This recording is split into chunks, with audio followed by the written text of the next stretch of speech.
মিঠির নিখোঁজ হওয়ার দায় কাঠগড়ায় পল্লবী। মিঠিকে ফিরে পেতে গিয়েই এক সুতো বাধা পড়বে আদিত্য পল্লবী। আমরা এমনটাই দেখতে পারব আজকের পর্বে। বিস্তারিত জানতে ভিডিওটি দেখতে থাকুন। দিনের পর দিন চলা অমানুষিক নির্যাতন আর সহ্য করতে পারছিল না মিঠি। অবশেষে সে এক চরম সিদ্ধান্ত নেয়। সবার চোখের আড়ালে অত্যন্ত গোপনে সে সেই বন্দিশালা রূপী বাড়িটি থেকে পালিয়ে বেরিয়ে আসে। তার মনের মধ্যে তখন একটাই আশা, যে করেই হোক পল্লবীর কাছে গিয়ে পৌঁছানো। মিঠি জানত একমাত্র পল্লবীর বুকেই সে একটু শান্তিতে আশ্রয় পাবে। কিন্তু মুক্ত বাতাসে পা রাখতেই মিঠির জীবনে নেমে এলো এক চরম বিপত্তি।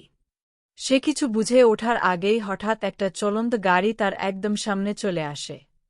ঠিক যে মুহূর্তে মিঠি রাস্তায় এই ভীষণ বিপদের মুখে পড়েছিল, ঠিক একই সময়ে এক অলৌকিক টানে পল্লবীর মনটাও কুড়াক দিয়ে ওঠে। কোনো এক অজানা ভয়ে তার বুক কেঁপে ওঠে, যেন কোনো বড় বিপদের পূর্বাভাস সে দূর থেকেই টের পেয়ে যায়। রক্তের সম্পর্ক না থাকলেও মনের গভীর টানে পল্লবী বুঝতে পারে যে তার চেনা কোনো মানুষের জীবনে খুব খারাপ কিছু ঘটে গেছে। মিঠি যখন রাস্তার মাঝে চলন্ত গাড়ির সামনে এসে পড়ে নিশ্চিত মৃত্যুর মুখে দাঁড়িয়েছিল, ঠিক তখনই সেখানে দেবদূতের মতো এসে হাজির হয় আদিত্য। নিজের জীবনের তোয়াক্কা না করে চরম সাহসিকতার সাথে সে মিঠিকে এক ভয়াবহ দুর্ঘটনার হাত থেকে বাঁচিয়ে নেয়।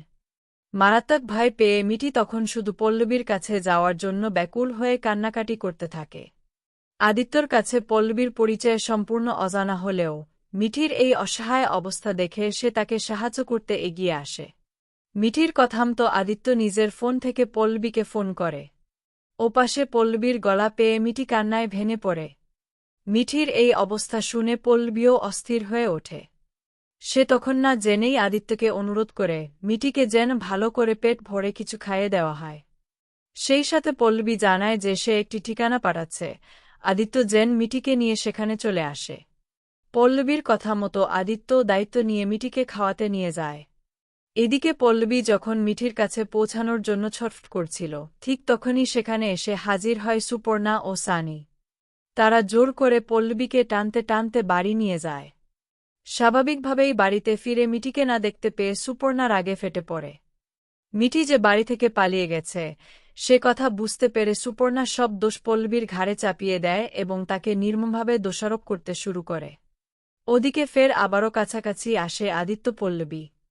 মিঠিকে খুঁজতে গিয়েই কি এক সুতো বাধা পড়বে দুজনে।